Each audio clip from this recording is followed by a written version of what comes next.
चलो मित्रों, प्रकरण 6 अंदर सपुष्प वनस्पतिनी अंतस्थ रचना अंदर आप पेशीओं अभ्यास करी रह्या छीए।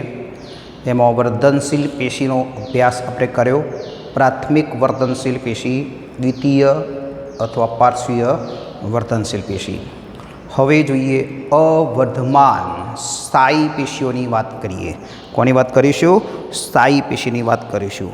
प्राथमिक अने द्वितीय वर्धनशील पेशीना कोषो विभाजन पामीने शुं करे छे? नवा कोषो उत्पन्न करे छे।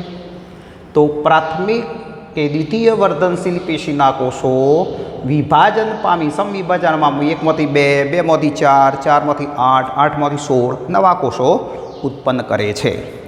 आ उत्पन्न थयेला नवा कोषो रचना अने कार्यनी दृष्टिए कोई रक्षणात्मक रचना बनाववानी होय, मजबूताई आपवानी होय, शोषणनुं करवानुं होय, स्त्राव करवानो होय, तो आ रचना अने कार्यनी दृष्टिए विभेदन पामी अथवा विशिष्टीकरण पामी ए कोषो विशिष्टीकरण केटला कोषो थोड़ुं कार्य करशे, केटला कोषो प्रकाश संश्लेषण करशे, कोई शोषणनुं कार्य करशे अने ए विभेदन पामे छे। कार्य करवा माटे, चोक्कस कार्य करवा माटे जुदा पड़વું आ अने विभाजन क्षमता ए गुमावी दे छे। आ कोषो पाछुं शुं करे? पछी विभाजन पामता नथी। तो विभाजन पामता नथी अने स्थायी थई गया छे ए कोषोना समूहने शुं कहीशुं आपणे? स्थायी पेशी कहीशुं। एने शुं कहीए छीए आपणे? स्थायी पेशी। अवर्धनशील बनी गया, हवे विभाजने पामता नथी। एकमांथी 2 कोषो बनावशे नहीं, बरोबर? तो प्राथमिक के द्वितीय वर्धनशील पेशीना कोषो विभाजन पामी नवा कोषो उत्पन्न करे छे।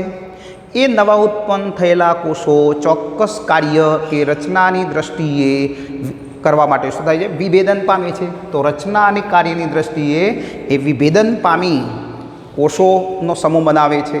चोक्कस कार्य करवा माटे कोषो केटलाक जुदा पड़ी जशे। ए कोषो हवे विभाजन पामता नथी, एटले विभाजन क्षमता गुमावे छे। तो आवा कोषोना समूहने आपणे स्थायी कोषो कहेवाय। बधा एवा थई गया रे स्थायी कोषो थई गया, विभाजन पामता नथी। अने ए कोषोना समूहने ए पेशीने शुं कहेवाय? स्थायी पेशी कहीशुं आपणे। अवर्धनशील पेशी कहीशुं आपणे। तो अवर्धनशील पेशी बनी गई। जे 2 प्रकारनी छे, सरळ स्थायी पेशी अने जटिल स्थायी पेशी। तो 2 प्रकारनी स्थायी पेशी छे, सरळ स्थायी पेशी अने जटिल स्थायी पेशी। तो આપણે પહેલાં જોઈએ સરળ સ્થાયી પેશીની વાત કરીશું। જે પેશી એક જ પ્રકારના કોષોની બનેલી હોય, બધા ગોળ તો ગોળ, ષષ્ટકોણાકાર તો ષષ્ટકોણાકાર, લંબ ગોળાકાર તો લંબ ગોળાકાર કોષો, બરાબર? તો બહુકોણીય તો બહુકોણીય, બરાબર? તો એક જ પ્રકારના કોષોની બનેલી હોય તેને આપણે સરળ સ્થાયી પેશી કહીએ છીએ। તો જે પેશી એક જ પ્રકારના કોષોની બનેલી હોય તેને સરળ સ્થાયી પેશી કહીશું આપણે। આવી સરળ સ્થાયી પેશીઓ 3 છે, મૃદુતક પેશી, સ્થૂલકોણ પેશી અને દ્રઢોતક પેશી છે। એમાં આપણે જોઈએ મૃદુતક પેશીની વાત કરીશું। તો વનસ્પતિની અંદર સૌથી વધુ પ્રમાણમાં અને પ્રથમ જોવા મળેલી પેશી હોય, સૌથી સામાન્ય પેશી હોય બાહ્યાકાર અને દેહધાર્મિક દ્રષ્ટિએ મૃદુતક પેશી છે। કોઈ પણ ભ્રૂણ હોય કે બીજ હોય તો પહેલી જ પેશી કઈ જોવા મળે છે? મૃદુતક પેશી। મૃદુ મીન કોમળ કોષો છે। કેવા છે? મૃદુ એટલે કોમળ કોષો છે। મૃદુતક, બરાબર? શિથિલ રીતે ગોઠવાયેલા હોય, લૂઝ છે। તો અહીંયા આપણે આ ગોળ ગોળ બધા કોષો બતાવી દીધા। જુઓ, ગોળાઓ ગોળો હોય, લંબ ગોળાકાર હોય, એટલે કોષો વચ્ચે જગ્યા જોવા મળશે। જુઓ, એને આંતરકોષીય અવકાશ કહીશું।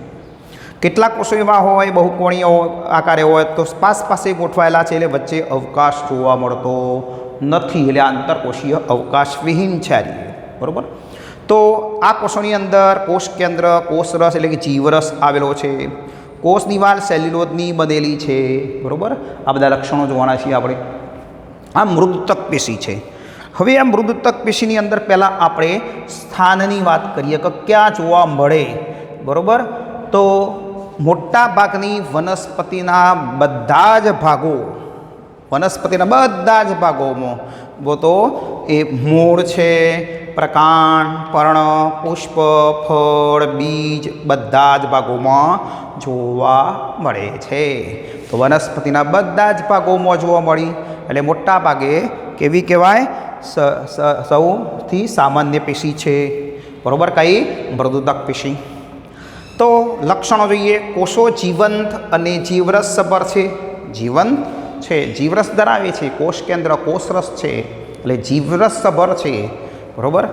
કોષ દિવાલ સેલ્યુલોઝની બનેલી પાતળી હોય છે. તો સેલ્યુલોઝની બનેલી પાતળી કોષ દિવાલ છે.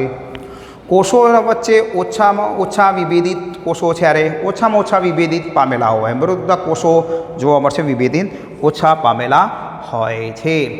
આ કોષો સામાન્ય રીતે સમવ્યાસી, ગોળાકાર, અંડાકાર કે બહુકોણીય હોય છે. તો સમવ્યાસી, ગોળાકાર હોય, અંડાકાર એટલે લંબગોળાકાર હોય કે પછી બહુકોણીય હોય છે. તો બહુકોણીય છે. બરાબર?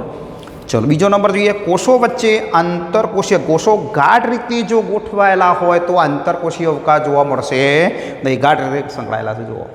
પણ કોષો થોડા શિથિલ રીતે ગોઠવાયેલા હોય તો વચ્ચે શું જોવા મળશે? અવકાશ જોવા મળે છે. તો વચ્ચે અવકાશ ધરાવતા હોય છે. તો અહીંયા આ કોષો જે રહે શું કાર્ય કરે? તો પ્રકાશ સંશ્લેષણ કરવાનું એ કામ કરશે. કારણ હરિત કણો ધરાવશે તો પ્રકાશ સંશ્લેષણ કરશે. તો હરિત કણો તક પેશી આપણે જોઈએ છીએ. બરાબર? કોષો વચ્ચે અવકાશ વધારો હોય તો હવા ભરેલા કોટરો જોવા મળે. વાત કોટર, વાયુ કોટર. તો પાણીની સપાટી પર તરતા રહેશે એટલે તારકતા પણ આપશે. મૃદુતક કોષો છે ખોરાકનો સંગ્રહ પણ કરે વનસ્પતિની અંદર સ્ટાર સ્વરૂપે. તો ખોરાકનો સંગ્રહ પણ કરવાનું કામ કરે. કેટલાક કોષો સ્ત્રાવ કરવાનું પણ કામ કરે. તો સ્ત્રાવનું પણ કાર્ય કરશે. મૃદુતક કોષો છે બરાબર વૃદ્ધિ નિયામકોનો સ્ત્રાવ પણ કરતા હોય છે. તો અહીંયા આપણે 3 કાર્યો કરશે. ચોથું એ પણ ઉમેરી શકાય. પ્રકાશ સંશ્લેષણનું કાર્ય છે, ખોરાકનો સંગ્રહ કરવાનું, કોઈ દ્રવ્યોનો સંગ્રહ કરવાનું અને સ્ત્રાવ કરવાનું, વત્તા તારકતા આપવાનું. તારક એટલે તરવા માટે તરવા વનસ્પતિને તારકતા આપે છે એટલે તરવા માટેની કાર્ય કરે છે. અન્ય પેશીઓને આધાર આપવાનું પણ કામ કરે. બીજી પેશીઓ તો વચ્ચે કોણ ગોઠવાય છે? મૃદુતક પેશીના કોષો ગોઠવાઈ જશે અને એને આધાર આપતા હોય એટલે આધારોતક રચે છે. તો આ મૃદુતક પેશીનો પ્રશ્ન 2 ગુણનો થઈ ગયો આપણી પાસે. ચલો હવે વધારાનો પ્રશ્ન નીટને અનુલક્ષીને વાત કરવી છે મારે. રૂપાંતરિત મૃદુતક પેશી કોઈ ચોક્કસ કાર્ય કરવા માટે મૃદુતક પેશીના કોષો રૂપાંતર પામ્યા છે. તો હરિત કણોત્તક પેશી જોઈએ આપણે પહેલી. હરિત કણોત્તક એટલે હરિત કણ ધરાવતી પેશી. તો અહીંયા આપણે કોષો લંબગોળાકાર બતાવ્યા છે. લોબા કોષો છે જુઓ. આ ગોળ લંબગોળ છે. તો આ કોષો ગીચોગીચ ગોઠવાયેલા આંતરકોષીય અવકાશ ઓછો હોય. જ્યારે આ કોષો શિથિલ હોય એટલે વચ્ચે અવકાશ વધુ હોય. આ લંબોત્તક પેશીના કોષો કહીશું લોબા છે. આ ગોળ છે ને શિથિલ છે, લૂજ, તો વચ્ચે અવકાશ વધારે એટલે શિથિલોત્તક પેશી કહેવાય. બરાબર? પર્ણોમાં જોવા મળશે મોટા ભાગે લીલા પર્ણોમાં હરિતકણોત્તક પેશી આવેલી હોય છે. તો મૃદુતક પેશીના કોષો જ્યારે હરિતકણ અંગિકા ધરાવે ત્યારે એને આપણે શું કહીએ છીએ? હરિતકણો ધરાવે તો હરિતકણોત્તક પેશી કહીશું. અને શું કામ કરે? ક્લોરોફિલ એની અંદર છે એટલે પ્રકાશ સંશ્લેષણ કરવાનું કાર્ય કરે છે. તો પ્રકાશ સંશ્લેષણ કરી ખોરાક બનાવશે આ કોષો. તો પર્ણની અંદર જોવા મળે. દ્વિદળીની અંદર લંબોતક શિથિલોતક હોય અને એક દળીની અંદર માત્ર શિથિલોતક કોષો એકલા જોવા મળ્યા રહે, લંબોતક હોતા નથી. ચલો વાયુતક પેશીની વાત કરીએ આપણે કે ભાઈ જલજ વનસ્પતિ છે, પાણીમાં ઉગતી જે વનસ્પતિ છે એ જલોદ્ભિત વનસ્પતિઓ જે રહી એ વનસ્પતિના અંગો પોચા હોય છે. બરાબર? તો એની અંદર નાના કદના મૃદુતક કોષો બધા ગોઠવાયેલા હોય અને વચ્ચે અવકાશ એટલે કોષો વચ્ચે અવકાશ વધારો હોય. બરાબર? આ કોષની વચ્ચે જગ્યા છે, જુઓ આ જગ્યા છે. તો કોટરો ધરાવે છે, વચ્ચે અવકાશ વધુ છે, એ અવકાશમાં હવા ભરેલી છે, એ કોટરો બને છે, એને વાયુ કોટર કહીશું આપણે. બરાબર? વાત કોટર. જેના કારણે એ પાક ફૂલે છે અને વનસ્પતિને તરવા માટે તારકતા આપે છે. બરાબર? તો વનસ્પતિ પાણીની સપાટી પર તરી શકે છે. તો અહીંયા આપણે જલજ વનસ્પતિની અંદર જોઈએ તો જે કમળ છે, શિંગોડા છે, પિસ્ટિયા છે, બરાબર, જળ શૃંખલા છે, જળકુંભી છે, આ બધી વનસ્પતિઓ જે રહી એ પાણીની સપાટી પર તરે છે. એટલે આપણે એ વનસ્પતિ કેવી કહીશું? આપણે વાયુતક પેશી ધરાવે છે. તો બરાબર, તો પાણીની સપાટી પર જલજ વનસ્પતિ કઈ પેશીને કારણે તારકતા આપે છે, અક્ષે છે? તો વાયુતક પેશીને કારણે. વાયુતક હવા ધરાવતી પેશી.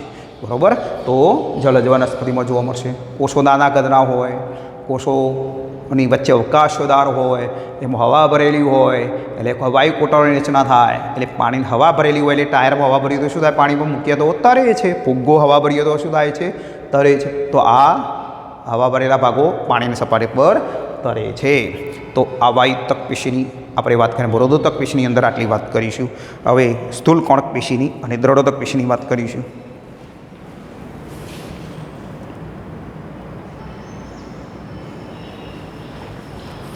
ચલો મિત્રો, હવે મૃદુતક પેશી આપણે ભણી લીધી. હવે જોઈએ સ્થૂલ કોણક પેશી. મૃદુતક પેશીના કોષો જ છે, કાર્ય કરવા માટે એવું રૂપાંતર પામી. બરાબર, તો અહીંયા આપણને સ્થૂલ કોણક પેશીની વાત કરીએ. પછી ત્રીજી છે દ્રઢોતક પેશીની વાત કરીએ. બરાબર, એટલે સરળ સ્થાયી પેશીઓ, જે સરળ સ્થાયી પેશીઓના 3 પ્રકાર પૂર્ણ થશે આપણી પાસે. તો સ્થૂલ કોણક પેશીને જીવંત યાંત્રિક પેશી કહીશું આપણે. તો આ પેશી જે રહી ક્યાં જોવા મળે? દ્વિદળી વનસ્પતિના હવાઈ અંગો, મૂળમાં નહીં, હવાઈ અંગ બહાર વાતાવરણમાં છે એ હવાઈ અંગો જેવા કે કુમળા પ્રકાંડ અને પર્ણદંડમાં જોવા મળે. તો કુમળા જે પ્રકાંડ છે, પર્ણદંડ છે, બરાબર, એની અંદર જોવા મળશે. તો દ્વિદળી વનસ્પતિની અંદર હવાઈ અંગો જેવા કે કુમળા પ્રકાંડ અને પર્ણદંડમાં અધિસ્તરની નીચેના સ્તરોમાં આવેલી છે. અધિસ્તર જે હોય વનસ્પતિમાં, આગળ આપણે પેશીના સ્તરોનો અભ્યાસ કરીશું ત્યારે આપણને આવું અધિસ્તર જોવા મળશે. બહારનું જે સ્તર છે અધિસ્તર કહેવાય. એ અધિસ્તરના નીચે આ રીતે ગોળાકાર કોષો કેટલી વખત ગોઠવાયેલા જોવા મળશે. અને એની અંદર વચ્ચે શું થયેલું હોય? સ્થૂલન થયેલું હોય. તો કોના નીચે આવી ગયું? અધિસ્તરના નીચે છે. એટલે આને આપણે અધસ્તર કહીશું. આપણે કઈ અધસ્તરમાં. તો અધસ્તરમાં કઈ પેશી હોય? સ્થૂલ કોણક પેશી આવેલી હોય. તો દ્વિદળીના જે પ્રકાંડ છે એના અધસ્તરની અંદર, એટલે અધિસ્તરના નીચેનું સ્તર જે રહ્યું એને અધસ્તર કહીશું. અધ એટલે નીચે. તો એની અંદર સ્થૂલ કોણક પેશીનું બનેલું સ્તર છે. ચલો, અભાવ છે. ક્યો ન જોવા મળે? તો એક દળીમાં આ પેશી જોવા મળતી નથી. એક દળીમાં ના હોય. કયો હોય? દ્વિદળીમાં જ હોય. એક દળીમાં અભાવ છે. વત્તા વનસ્પતિના બધી વનસ્પતિઓ જે રહે એના ભૂગર્ભીય અંગ એટલે કે મૂળમાં ના હોય. કારણ કે મૂળને શું કરવાનું છે? સ્થૂલ દિવાલ આવે એટલે જાડી દિવાલ થાય. અને જાડી દિવાલ થાય તો પાણી અને ક્ષારોનું શોષણ થાય નહીં. એટલે અહીંયા ભૂગર્ભીય અંગ મૂળ છે એમાં અભાવ હોય છે.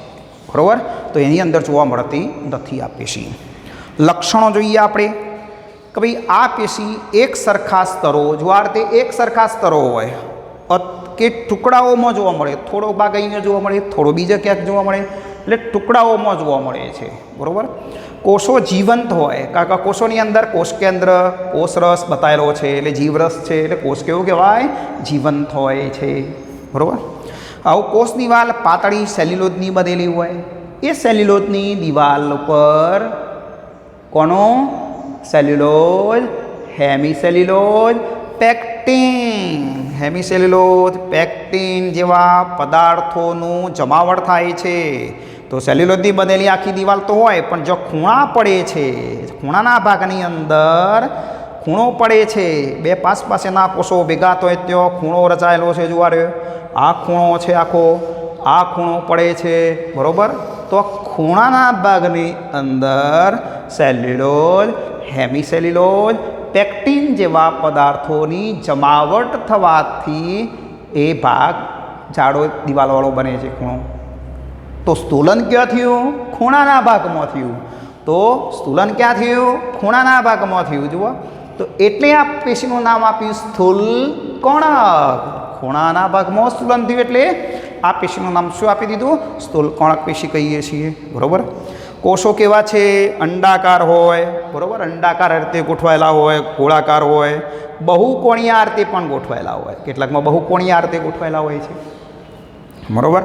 ચલો, ઘણી વખત આ કોષો વચ્ચે આંતરકોષીય અવકાશ હોતો નથી, આંતરકોષીય અવકાશ જોવા મળતો નથી. ઘણી વખત હરિતકણો ધરાવતા હોય, અધિસ્તરના નીચે જે ગોઠવાયેલા કોષો આ રીતે હોય એ કોષો શું ધરાવે છે? હરિતકણો ધરાવે છે. અને હરિતકણ હોય એટલે ક્લોરોફિલ હોય, ક્લોરોફિલ હોય એટલે કયું કાર્ય કરે? પ્રકાશ સંશ્લેષણ કરે, ખોરાક બનાવશે, એ ખોરાકનો સંગ્રહ પણ કરે. તો હરિતકણો ધરાવતા હોય ત્યારે ખોરાકનો સંગ્રહ અથવા સંચય કરે છે. બોલો, લક્ષણો ક્લિયર? તો કોષો એક સરખા સ્તરો હોય, તો ટુકડામાં ગોઠવાયેલા હોય. કોષોની દિવાલ, કોષો બધા જીવંત છે, અંદર કોઈ જીવરસ નાશ પામતો જ નથી, એટલે કોષો જીવંત છે. અને દિવાલ ખૂણાના ભાગમાં જાડી બની કયા પદાર્થોનું સ્તુલન થઈ? સેલ્યુલોઝ, હેમિસેલ્યુલોઝ, પેક્ટિન જેવા પદાર્થોની. તો કોષ દિવાલ સેલ્યુલોઝની બનેલી હોય, પણ આ કોષ દિવાલ ઉપર ખૂણાના ભાગમાં હેમિસેલ્યુલોઝ, પેક્ટિન જેવા પદાર્થોની જમાવટને કારણે દિવાલ ખૂણો જાડો બને છે. એટલે ખૂણાના ભાગમાં સ્તુલન થયું એટલે નામ આપ્યું સ્થૂલકણક પેશી કહીશું આપણે. અને દિવાલ જાડી બને એટલે શું કરે? યાંત્રિક મજબૂતાઈ આપે. દિવાલ શાના માટે? થોડીક મજબૂતાઈની જરૂર પડી, એટલે દિવાલ ખૂણાના ભાગમાં થોડી જાડી બની, એટલે આપણે એ યાંત્રિક મજબૂતાઈ આપે છે. અને કોષો જીવંત છે, જીવરસ વપરાઈ જતો નથી, બરાબર. કોષો જીવંત રહે છે અને યાંત્રિક મજબૂતાઈ આપે છે, એટલે આ પેશીને શું કહેવાય? જીવંત યાંત્રિક પેશી કહે છે, બરાબર. કોષો અંડાકાર છે, ગોળ, અંડાકાર લંબગોળાકાર હોય, કોઈ બહુકોણીય હોય, બરાબર. કોષો વચ્ચે આંતરકોષીય અવકાશ નથી, બરાબર. ઘણી વખત કોષો અધિસ્તરના નીચે હોય તો શું ધરાવતા હોય છે? હરિતકણો ધરાવે. હરિતકણ હોય એટલે અંદર ક્લોરોફિલ હોય, ક્લોરોફિલ હોય એટલે વનસ્પતિનું કાર્ય કઈ થઈ ગયું? પ્રકાશ સંશ્લેષણનું. અને પ્રકાશ સંશ્લેષણ કરે એટલે ખોરાક બને, એ ખોરાકનો સંચય પણ કરે છે, બરાબર. તો શું કાર્ય કરી રહી છે? યાંત્રિક આધાર પૂરો પાડે છે. દિવાલ થોડી જાડી બની એટલે મજબૂતાઈ આપશે. કુમળા, પ્રકાંડ અને પર્ણરણને મજબૂતી. કુમળા જે પર્ણો છે આમ તૂટી ના જાય પવનના વેગથી, પર્ણરણ તૂટી ના જાય એટલે એને મજબૂતાઈ આપે છે તેઓ, બરાબર. હવાઈ અંગોની સ્થિતિસ્થાપકતા અને નમ્યતા. આપણે અળવીમાં જો તો કેટલો પર્ણરણ લોપો છે, તો પર્ણ આખું નમી ના જાય એટલે પર્ણરણની અંદર આ પેશી હોય, એટલે પવનની સાથે તૂટી જતું નથી. પર્ણ નમી ના જાય, પર્ણને સીધું પ્રકાશ મળે તે રાખવાનું. દિવેલા એરંડાની અંદર જુઓ, અળવીમાં જુઓ, પર્ણરણ લોબા છે, તો પર્ણરણના કારણે પર્ણ આમ સીધું ગોઠવાય, જેના કારણે શું થશે? એને પ્રકાશ મળી રહે એટલે સ્થિતિસ્થાપકતા. પર્ણ એને દબાઈ જતો કે નમી જતો શું કરે છે?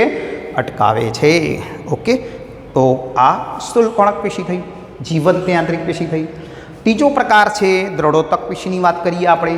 દ્રઢોતક, દ્રઢ મીન મજબૂતાઈ આપવી, દ્રઢ મીન મજબૂતાઈ આપવી. નિર્જીવ યાંત્રિક પેશી કહીશું આપણે. કઈ પેશી કહીશું? નિર્જીવ યાંત્રિક પેશી કહીશું આપણે. તો અહીંયા આપણે આ તંતુ છે, આમ તંતુ લોબા, નારિયેળના સોત્રામાં તંતુ હશે, જોજો તમે, એ બધા દ્રઢોતક તંતુ છે. નારિયેળનું સોતરું આપણે છોલીએ છીએ ત્યારે વચ્ચે તંતુ લોબા છે, એ બધા દ્રઢોતક તંતુ છે. આમ તોડો તો તૂટશે નહીં, કાથીનો દોરડો બને છે, બરાબર. એ તંતુ છે, દ્રઢોતક તંતુ છે. ચલો, આ બધા રે કોણ છે? છેદ લીધો એટલે આડા છેદમાં બહુકોણીય દેખાયા, બરાબર. આ ફળોના ઘરમાં કઠકોની વાત કરી છે, બરાબર. તો હવે આપણે એનું સ્થાન જોઈએ. આ પેશી અધસ્તર, અધસ્તરની અંદર, એક દળીની અંદર અધસ્તર દ્રઢોતક પેશીનું બનેલું છે. પરિચક્રમાં ક્લિયર જોવા મળશે, બરાબર. પરિચક્ર દ્વિતીય જલવાહક અને દ્વિતીય અન્નવાહકમાં જોવા મળે. તો જલવાહકની અંદર દ્વિતીય વૃદ્ધિ થાય એટલે લિગ્નિનનું સ્તુલન જલવાહક કોષોમાં જોવા મળે છે. તો એ દ્વિતીય જલવાહક, દ્વિતીય અન્નવાહકમાં જોવા મળશે આરાય કોષો. લક્ષણો: આ પેશી લોબા, પાતળા અને લિગ્નિનથી સ્તુલન પામેલી કોષ દિવાલયુક્ત સોકડું પોલાણ ધરાવતા હોય છે, સોકડો અવકાશયુક્ત છે, બરાબર. તો આ પેશીના કોષો લોબા હોય છે, નીચે પ્રકાંડ સુધી તે ટોચ સુધી લંબાયેલા તંતુઓ હોય, એટલે પાતળા, લોબા અને લિગ્નિનનું સ્તુલન ધરાવતા કેવા છે? કોષ દિવાલયુક્ત સોકડું કોષોની બનેલી હોય. ઘણા કોષો ગર્ત ખાડા ધરાવે છે, જો ખાડા ધરાવે છે, ખાડા ધરાવતા હોય, ગર્ત એટલે ખાડા, બરાબર. કોષો મૃત અને જીવરસ વગરના હોય છે. કોષો જે રહે, કારણ કે અહીંયા સ્થૂલનમાં જીવરસ વપરાઈ ગયો, લિગ્નિનનું સ્થૂલન થયેલું છે. કોનો? લિગ્નિન. તો લિગ્નિનનું સ્થૂલન થાય એટલે જીવરસ બધો વપરાઈ જાય છે, એટલે કોષો તો મૃત બની ગયા અને પોલાણ ધીમે ધીમે કેવું બન્યું? સોકડું બને છે. તો કોષ સ્ફોટર સોકડું બની ગયું અને દિવાલ જાડી બની. કયા પદાર્થનું? લિગ્નિનનું સ્થૂલન થવાથી જીવરસ બધો વપરાઈ જાય છે, એટલે કોષો કેવા થયા? મૃત બન્યા. અને જીવરસ રહેતો જ નથી, બિલકુલ. ક્યાં ખાલી છે? જીવરસ બતાવ્યો નથી, જુઓ, જીવરસ ખાલી થઈ ગયો. કોષો વચ્ચે આંતરકોષીય અવકાશ હોતો નથી. તો કોષો વચ્ચે ક્યાં આંતરકોષીય અવકાશ હોતો નથી, બિલકુલ સોકડું પોલાણ થઈ જાય છે, પોલાણ સોકડું થઈ જાય. કોષો વચ્ચે અવકાશ ક્યાં છે? નથી, બરાબર. બીજો કોષ અહીંયા ગોઠવાયેલો હતો, નહીં હોય અવકાશ અહીંયા, બરાબર. બે પ્રકારના દ્રઢોતક પેશીના કોષો હોય, દ્રઢોતક તંતુ અને અષ્ટિકોષો. દ્રઢોતક તંતુ અને અષ્ટિકોષો. તો તંતુઓની વાત કરીએ આપણે, તો જાડી દિવાલ ધરાવતા લોબા છે. જુઓ, દિવાલ જાડી હોય, કેમ? લિગ્નિનનું સ્થૂલન થવાથી કોષ દિવાલ ઉપર, એટલે દિવાલ જાડી બની. સેલ્યુલોઝની બનેલી દિવાલ ઉપર જીવરસનું સ્થૂલન થતું ગયું લિગ્નિન સ્વરૂપે, તો એ જાડી દિવાલ ધરાવતા લોબા અણીદાર છેડા ધરાવે. કેવા છેડા હોય? અણીદાર છેડા હોય છે. અને આડો છેદ લઈએ તો બધા કેવા દેશે? બહુકોણીય દેખાશે. આ રીતે બધા તંતુ ઘણા બધા હોય અને એનો છેદ લઈએ એટલે બહુકોણીય બધા દેખાતા હોય છે. તો આ 4 તંતુઓ છે આડા છેદમાં, એક લે તો એક જ દોરવું પડે. ચલો, વનસ્પતિના વિવિધ ભાગોમાં સમૂહમાં ગોઠવાયેલા હોય, એક ના હોય, આ રીતે સમૂહમાં હોય છે. કેવા હોય? આમ સમૂહની અંદર બધા તંતુ આમ ગોઠવાયેલા જોવા મળશે, સમૂહમાં ગોઠવાયેલા હોય છે. આ દ્રઢ તંતુઓ જે મજબૂતાઈ આપે છે, વધારે મજબૂતાઈ આપવાની છે, વધુ યાંત્રિક મજબૂતાઈ પૂરી પાડતા હોય છે. કારણ કે દિવાલ જાડી બની, જીવરસ વપરાઈ ગયો, કોષો મૃત બની ગયા અને દિવાલ જાડી બની અને મજબૂતાઈ આપે છે, એટલે નિર્જીવ યાંત્રિક પેશી બની જઈ, બરાબર. નિર્જીવ મીન મૃત બની ગયા. ચલો, અષ્ટિકોષો, કઠકોની વાત કરીએ. કાચલના ફલાવરણમાં પિસ્તા છે, એના ઉપરનું આવરણ જુઓ, કઠળ છે, બરાબર. અખરોટ ઉપરનું આવરણ છે એ કઠણ છે, એની અંદર હોય કાચલ, એટલે નટ્સ. આપણા સૂકા મેવાની અંદર જોઈએ તો અખરોટ છે, પિસ્તા છે, એના ઉપર આવરણ છે, એની અંદર આ ફલાવરણમાં જોવા મળશે. કાચલના ફલાવરણ કહીશું આપણે. ચીકુ, નાસપતિ, જામફળ જેવા ફળ જે રહ્યા એની અંદર ઘર પ્રદેશમાં જ્યારે તમે એ ફળને, ચીકુને આપણે તોડીએ છીએ એટલે બીજના આજુબાજુ પોલાણમાં સફેદ સફેદના કણો જોવા મળશે. વધતા ચીકુનો મસળો એટલે અંદર કણો જોવા મળે, અષ્ટિકોષો બધાએ. ચીકુનો આમ રેકરા જેવું લાગશે, જોજો તમે, જ્યુસ બનાવીએ તોય આપણને કરકરક લાગે, એ બધા અષ્ટિકોષો છે એ ઘરમાં, એટલે ચીકુનું ફળ દબાઈ જતું અટકાવશે. સિંબી વનસ્પતિના બીજના બીજાવરણો, વાલ, વટાણા, મગ ઉપર આવરણ છે, બાહ્ય આવરણ, એ આવરણની અંદર પણ અષ્ટિકોષો છે. એટલે સિંબી કુળની વનસ્પતિના બીજના બીજાવરણમાં. અને ચાના પર્ણોમાં જોવા મળે, ચાના પર્ણો સીધા કડક રહે છે, તો ચાના પર્ણોમાં જોવા મળે છે. તો હેતુલક્ષી પ્રશ્નોમાં સ્થાનના વધારે પૂછાતા હોય છે. આ કોષો જે રહ્યા ગોળાકાર, નળાકાર કે અંડાકાર હોય છે. આ રીતે ગોળાકાર કે અંડાકાર આપણને જોવા મળશે. ખૂબ જ સાંકડો અવકાશ ધરાવતા, અતિશય લિગ્નિનના સ્થૂલનથી એ મૃત કોષો છે. તો આ બધા મૃત બની ગયેલા કોષો, દિવાલ ઉપર સ્થૂલન થયેલું છે બધા, વચ્ચે અવકાશ છે, જો થોડોક જ છે. અહીંયા બી અવકાશ ઓછો થઈ ગયો, દિવાલ જાડી બની જાય, લાલ કલરની સેફ્રેનથી અભિરંજિત કરીએ તો આવી લાલ કલરથી લિગ્નિન સ્થૂલિત થયેલું છે એવું દેખાય છે. તો એ દિવાલ લિગ્નિનની બનેલી જાડી છે. ચલો, શું કાર્ય કરશે આ બધી પેશીઓ? તો દ્રઢોતક પેશીનું કાર્ય છે યાંત્રિક મજબૂતાઈ પૂરી. ખૂબ જ જો વધારે મજબૂતાઈની જરૂર પડી તો દ્રઢોતક કોષો હોય, વધારે મજબૂતાઈની જરૂર પડી એટલે દિવાલ ખૂબ જાડી બની, દ્રઢ એટલે મજબૂતાઈ, તો આ પેશીના કોષો યાંત્રિક મજબૂતાઈ પૂરી પાડે છે. તો આ નિર્જીવ યાંત્રિક પેશી બની, કારણ કે સ્થૂલનમાં જીવરસ વપરાઈ જાય એટલે જીવરસથી ખાલી થઈ ગયું કોટર, એટલે અવકાશ ખાલી થઈ ગયો વચ્ચેનો અને દિવાલ જાડી બની જઈ, લિગ્નિનનું સ્થૂલન થયેલું છે. પહેલાંમાં પેક્ટિન, હેવી સેલ્યુલોઝ, સેલ્યુલોઝનું સ્થૂલન હતું. કોષો જીવંત રહ્યા તેમાં જીવરસ વપરાતો નહોતો. તો અહીંયા નિર્જીવ યાંત્રિક પેશી કહીશું આપણે. તો સરળ સ્થાયી પેશીઓ આપણે ત્રણેય ભણી લીધી. ઓકે.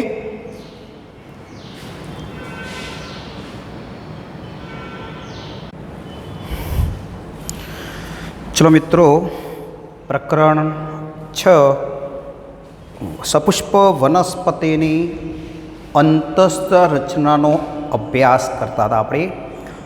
સરળ પેશીઓની એટલે કે સરળ સ્થાયી પેશીની આપણે વાત કરી દીધી. હવે જોઈએ બીજો પ્રકાર છે જટિલ સ્થાયી પેશી. જટિલ સ્થાયી પેશી. તો પહેલાં વ્યાખ્યા શું છે એની જુઓ.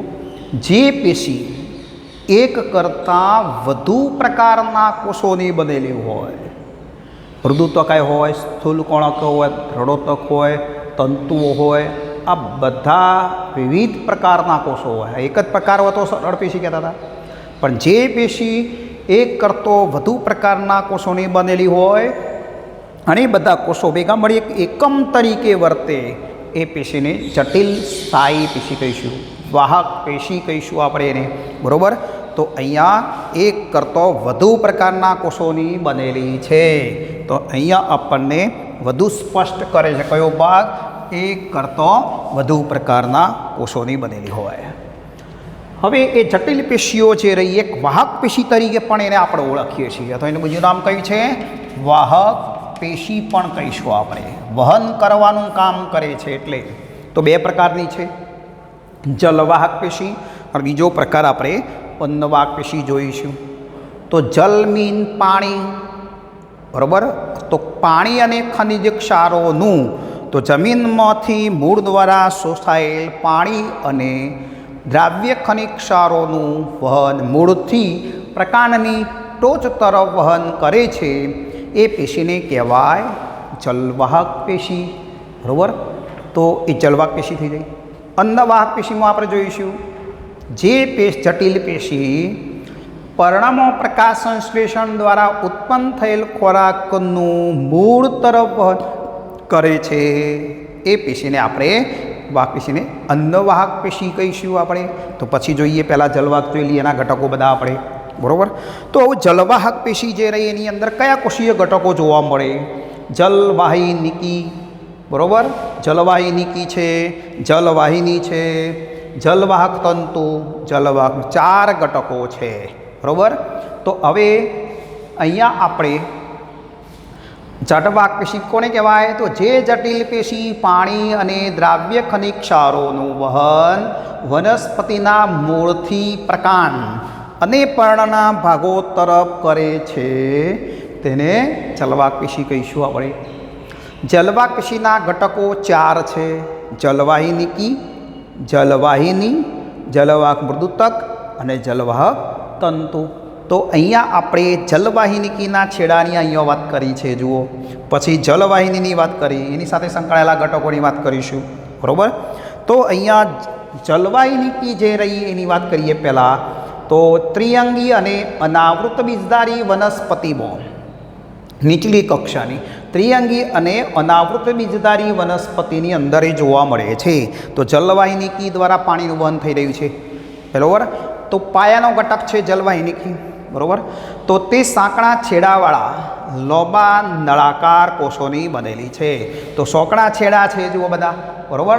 તો સાંકડા છેડાવાળા અને લોબા નળાકાર કોષોની બનેલી હોય છે. આમ લોબો નળાકાર કોષ છે આખો જો અરે. બરાબર. કોષ દિવાલ એની જાડી હોય, સેલ્યુલોઝથી બનેલી દિવાલ કેવી છે? એના પર લિગ્નિનનું સ્થૂલન થવાથી જાડી બને. કોનો? લિગ્નિનનું સ્થૂલન થયેલું છે એટલે કોષો કેવા થઈ જાય? મૃત. આ ભણીને આવ્યા છે આપણે. જીવરસ વપરાઈ જાય એટલે જીવરસ વિહીન બની જશે. એટલે આ ઘટક મૃત અને જીવરસ વિહીન છે એટલે નિર્જીવ ઘટક થઈ ગયો. જલવાહિનીનો ઘટક પણ કેવું કહેવાય? નિર્જીવ. કેમ? એની કોષ દિવાલ ઉપર જીવરસ જે છે બધો સ્થૂલનમાં વપરાઈ જાય છે લિગ્નિનમાં. તો લિગ્નિનનું સ્થૂલન થવાથી દિવાલ જાડી બને છે. બરાબર.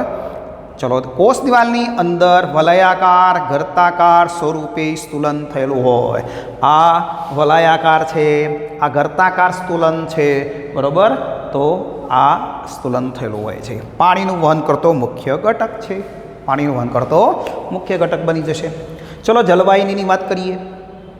ઉચ્ચ કક્ષાની જે બધી આવૃત બીજધારી વનસ્પતિઓ છે એની અંદર જોવા મળશે. ઉચ્ચ કક્ષાની કઈ વનસ્પતિ? આવૃત બીજધારી વનસ્પતિ છે એની અંદર જલવાહિની હોય છે. તો આ જલવાહિની તે લાંબા નળાકાર નલિકામય રચના છે, જુઓ, બરાબર. તો અહીંયા આપણે એની અંદર ઘણા ઘટકો આવેલા હોય છે. એક ઘટક, બીજો ઘટક, એક જલવાહિનીનો ઘટક, બીજો જલવાહિનીનો ઘટક, એક ઉપર એક બધા ગોઠવાયેલા છે નળાકાર ઘણા ઘટકો હોય. દરેક ઘટક જે રહ્યો એની દિવાલ લિગ્નિનથી સ્તુલિત હોય. કેવી હોય? લિગ્નિનથી સ્તુલિત થયેલી હોય. વચ્ચે પોલાણ સોકડું મધ્યમાં અવકાશ ધરાવે છે. તો અહીંયા ઘણા બધા ઘટકો બનેલા હોય. મૂળથી મળી છે પર્ણની ટોચ સુધી મોટા મોટા વૃક્ષોમાં એટલે કેટલા બધા ઘટકો હોય, ઘણા ઘટક એકમોની બનેલી હોય. અને દરેક ઘટક જે રહ્યો એની દિવાલ કેવી છે?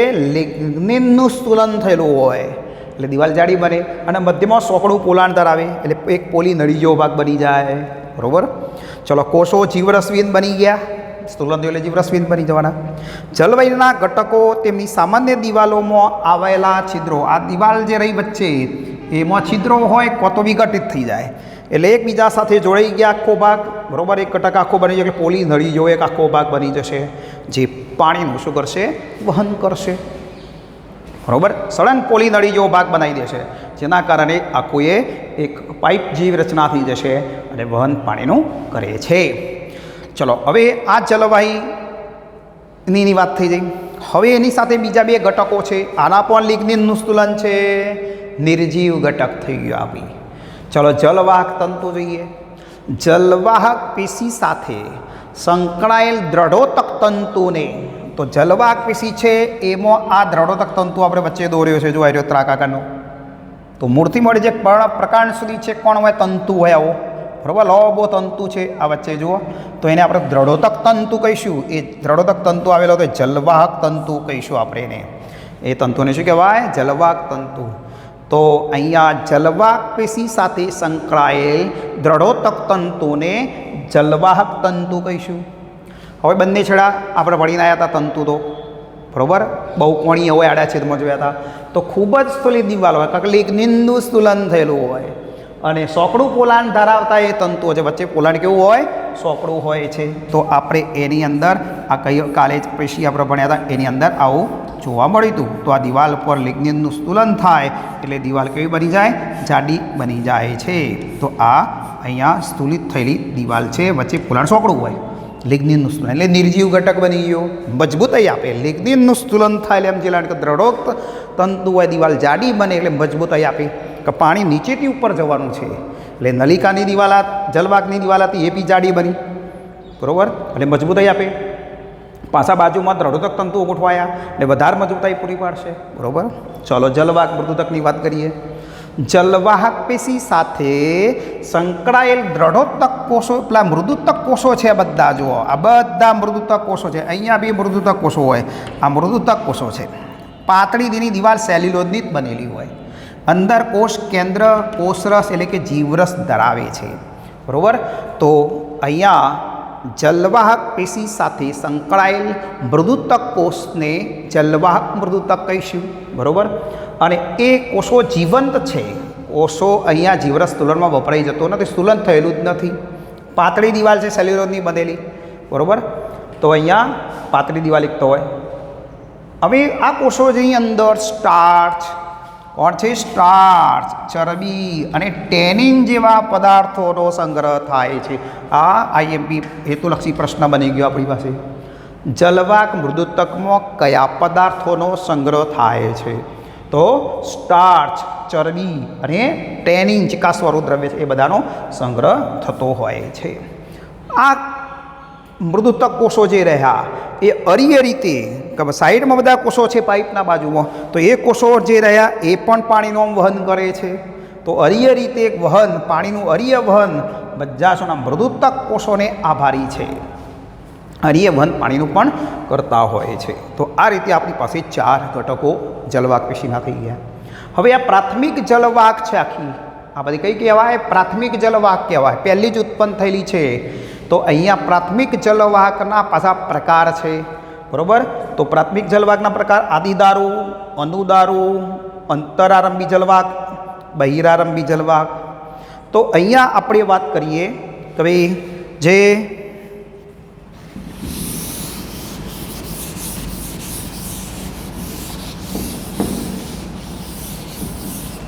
चलो હવે આદિદારું, આદિ જલવાહક। તો પહેલા નિર્માણ પામેલી પ્રાથમિક જલવાહકને આદિદારું કહીશું। એ નાના વ્યાસવાળી હોય, કેવી હોય? નાના વ્યાસવાળી। આ રીતે સ્તુલિત થયેલી દિવાલ જોવા મળશે, બરાબર? આવી નાના વ્યાસવાળી હોય, બરાબર? તો એના ઉપર લિગ્નિનનું સ્તુલન થયેલું હોય, નાના વ્યાસવાળી, ઓછો વ્યાસ હોય।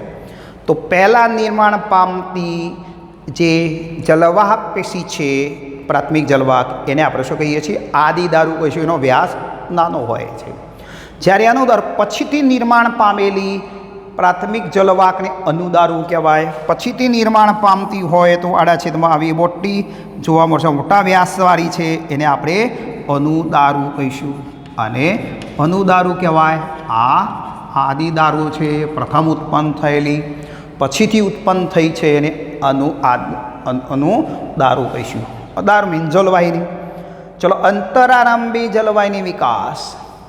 તો જ્યારે આપણે પ્રકાંડની અંદર જોઈએ, પ્રકાંડનો છેદ લઈએ છીએ ત્યારે, તો પ્રકાંડની અંદર આ પ્રકાંડનો છેદ લીધો આપણે, પ્રકાંડની અંદર જોઈએ, જુઓ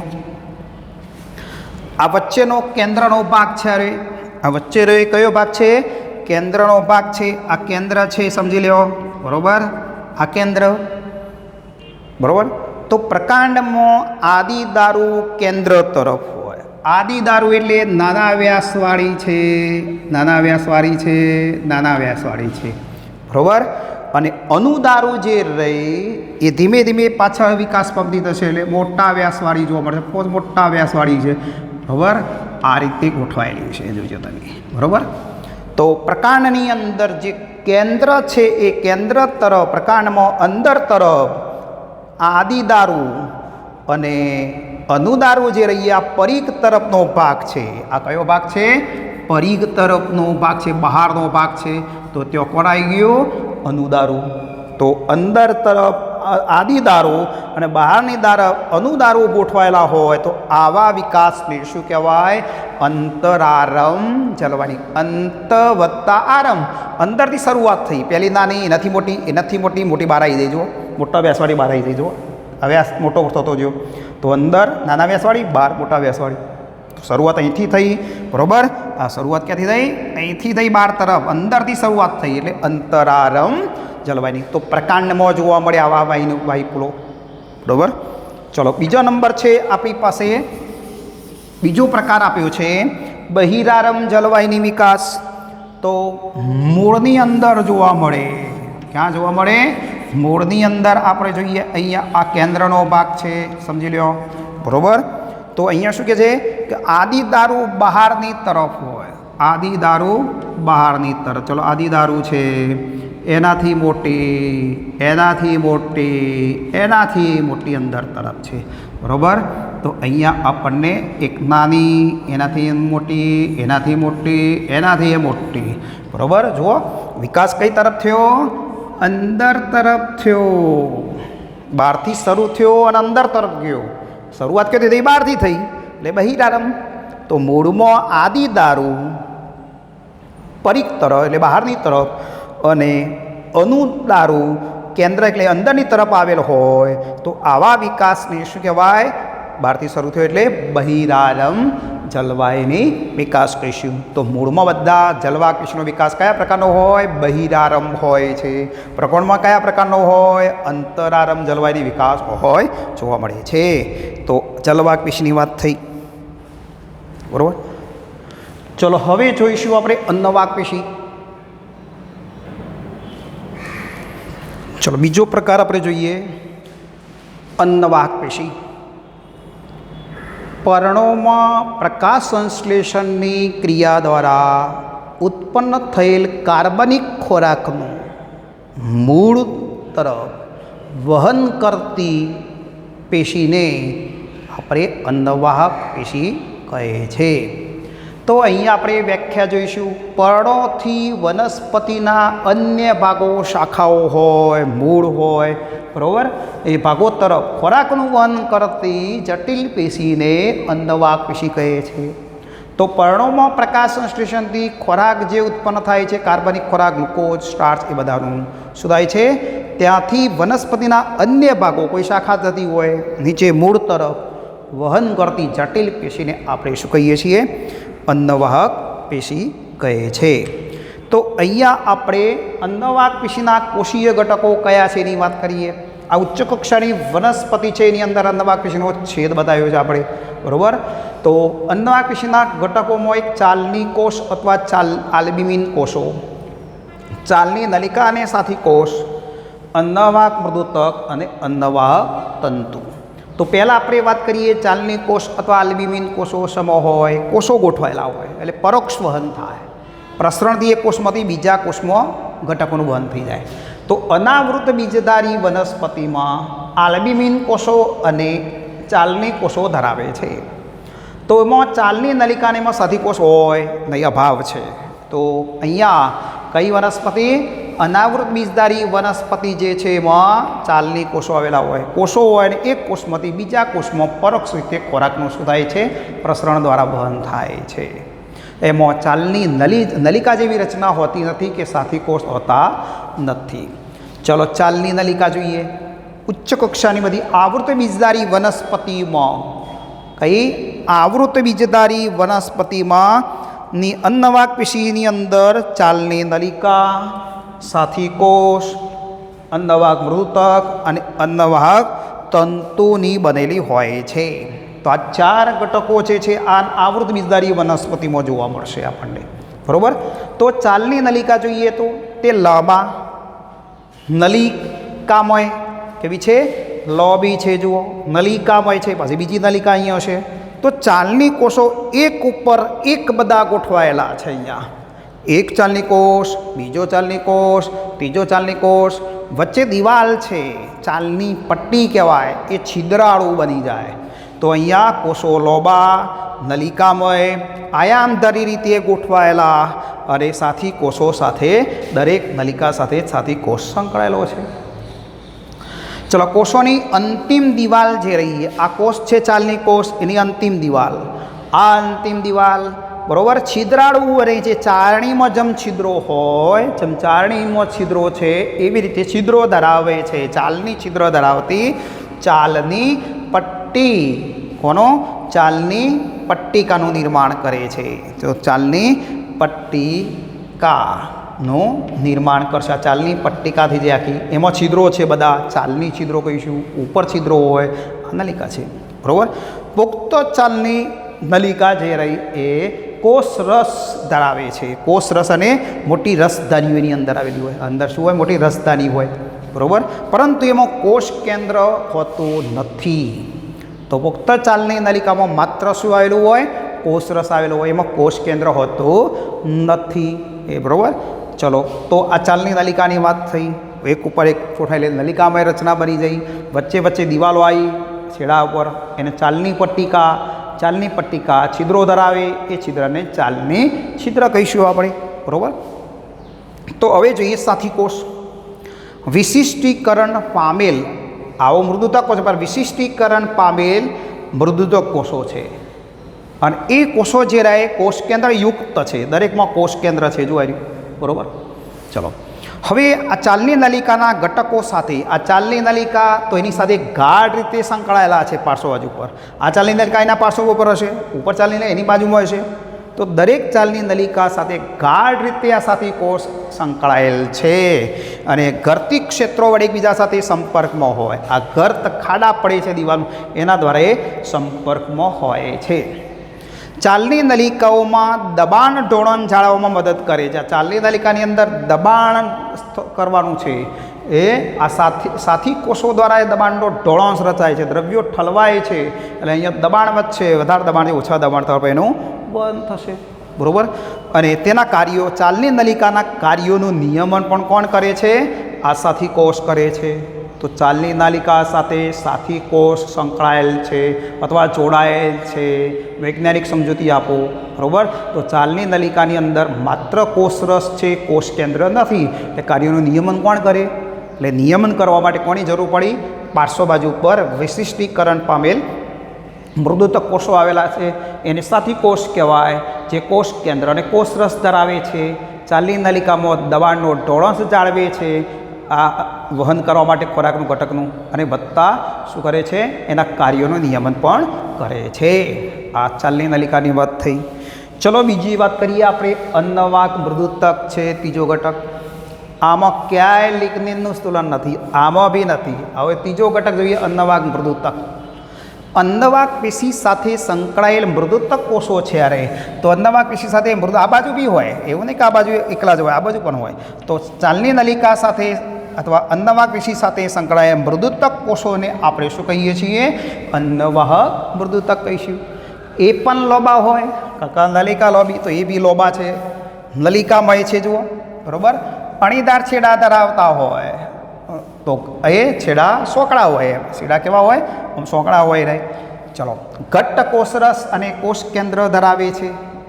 કોષ દિવાલ સેલ્યુલોઝની બનેલી હોય, અને દિવાલમાં આવેલા ગર્ત ખાડા હોય, એમાંથી એક કોષ બીજા કોષ સાથે કોષરસના તંતુ દ્વારા કેવો હોય? સંપર્કમાં હોય છે. તો એક મૃદુતક બીજો કોષ સાથે કોષ દિવાલમાં ગર્તો એટલે ખાડા છે, એ ખાડામાં થઈને, ખાડા છે અહીંયા, બરાબર, આમ ખાડા હોય તો ખાડામાં કોણ હોય? કોષરસ તંતુ, પ્લાઝ્મા ડેસ્માટાના તંતુ આવેલા છે, એના દ્વારા સંકળાયેલ છે. તો આપણે કોષ દિવાલ સેલ્યુલોઝની બનેલી છે, બરાબર. કોષરસ અને કોષ કેન્દ્ર ધરાવે છે, લોબા અણીદાર છેડા ધરાવતા કોષો છે, અને એક કોષ બીજા કોષ સાથે એમાં ખાડા છે, એમાં આવેલા તંતુ દ્વારા, કોષરસના તંતુ દ્વારા સંકળાયેલ છે. ચલો, હવે આ મૃદુતક કોષો કયા પદાર્થોનો સંગ્રહ કરશે? પોષક પદાર્થો, પછી રાળ, ક્ષીર કહીએ છીએ બધું, બરાબર. ક્ષીર, રાળ એટલે ગુંદર, ક્ષીર આંકડામાં દૂધ જેવો ભાગ છે એ ક્ષીર, અને શ્લેષ્મ, કુંવારપાઠુંમાં શ્લેષ્મ છે, જુઓ, તો એ શ્લેષ્મ જેવા પદાર્થોનો સંગ્રહ કરે છે. તો ટૂંકો પ્રશ્ન થઈ ગયો આ પણ આપણી પાસે અહીંયા, કે અન્નવાહક મૃદુતકમાં કયા પદાર્થોનો સંગ્રહ થાય છે અથવા થયેલો છે? તો પોષક પદાર્થો, રાળ, ક્ષીર અને શ્લેષ્મ જેવા પદાર્થોનો સંગ્રહ કરે છે. મોટાભાગની એકદળી વનસ્પતિઓમાં અન્નવાહક મૃદુતકનો ગેરહાજર હોય છે. તો એકદળી વનસ્પતિમાં અન્નવાહક મૃદુતકવાળો ઘટક આવેલો હોતો નથી, બરાબર. ચલો, અન્નવાહક તંતુ જોઈએ હવે.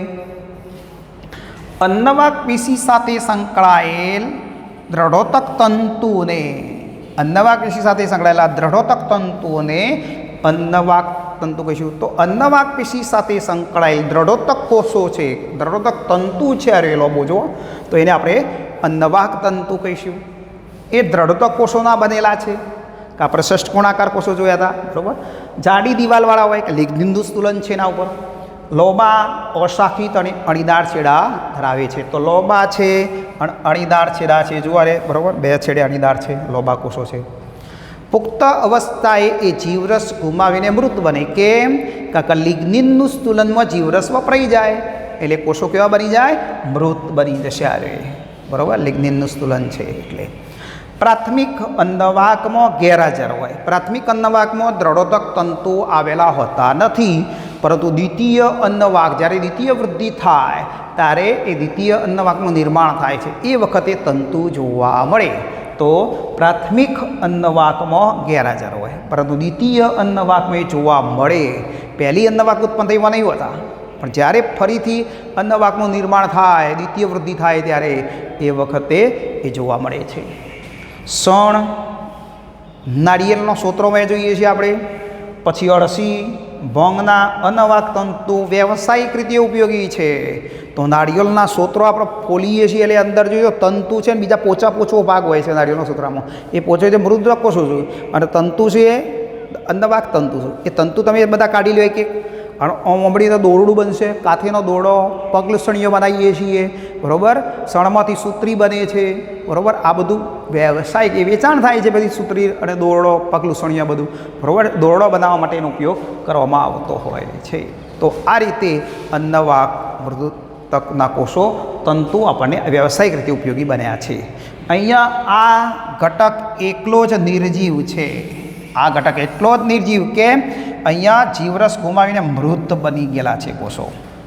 લિગ્નિનનું સ્થૂલન થયું છે, બાકી ક્યાંય લિગ્નિનનું સ્થૂલન જીવંત ઘટક છે. આ બી જીવંત, નલિકા પણ જીવંત, સાથી કોષ, અન્નવાક મૃતક બધામાં જીવરસ છે. એ જીવંત ઘટક કહીશું આપણે. ચલો પ્રાથમિક અન્નવાક પેશીના પ્રકાર જોઈ લઈએ આપણે. આદિ અન્નવાહક અને અનુઅન્નવાહક, બરાબર. તો પ્રાથમિક નિર્માણ પામતી પ્રાથમિક અન્નવાહક એ સાંકડી નલિકાઓ, ચાલની નલિકાઓની બનેલી છે. તેને આદિ અન્નવાહક કહીશું આપણે. આદિ રસવાહિની કહેવાય. તો પ્રથમ નિર્માણ પામતી સોકડી નલિકા, ચાલની નલિકાઓની બનેલી જે છે એને શું કહેવાય? આદિ અન્નવાહક કહેવાય. ચલો અનુ અન્નવાહક એટલે જમાનું દારૂ હતું એટલે અનુ અન્નવાહક. પછીથી નિર્માણ પામતી પ્રાથમિક જે અન્નવાહક છે એ મોટી ચાલની નલિકાઓ ધરાવે છે, મોટી ચાલની નલિકાઓ ધરાવે, એને આપણે અનુ અન્નવાહક કહીશું. પ્રથમ ઉત્પન્ન થયેલી છે એને સોકડા નલિકામયના ટૂંકા તંતુઓ છે, બરાબર. સોકડી નલિકામય રચના છે એટલે ટૂંકી નલિકાઓ છે, એને આપણે પ્રાથમિક અન્નવાહક કહેવાય. એ આદિ અન્નવાહક કહીશું. જ્યારે પછીથી નિર્માણ પામેલી પ્રાથમિક અન્નવાહક છે એ મોટા લોબી નલિકાઓ છે, એને આપણે કેવી કહીશું? આપણે અનુ અન્નવાહક કહીશું. ઓકે. તો અહીંયા આપણને અન્નવાહક પેશીના બધા ઘટકો જોવા મળ્યા. બોલો, વનસ્પતિ પેશીનો વિભાગ આપણે અહીંયા આખો પૂર્ણ થાય છે. હવે આ બધી જે પેશીઓ ભણ્યા છીએ એનું આયોજન ભણીશું કે મૂળ, પ્રકાંડ, પર્ણમાં કઈ રીતે ગોઠવાય છે. એ પેશી તંત્ર આયોજનની આપણે વાત કરીશું. તો પેશી તંત્ર વિશે ભણીશું, બરાબર. તો આગળ આપણે થેન્ક યુ, સરસ રીતે ભણો. Fine, okay.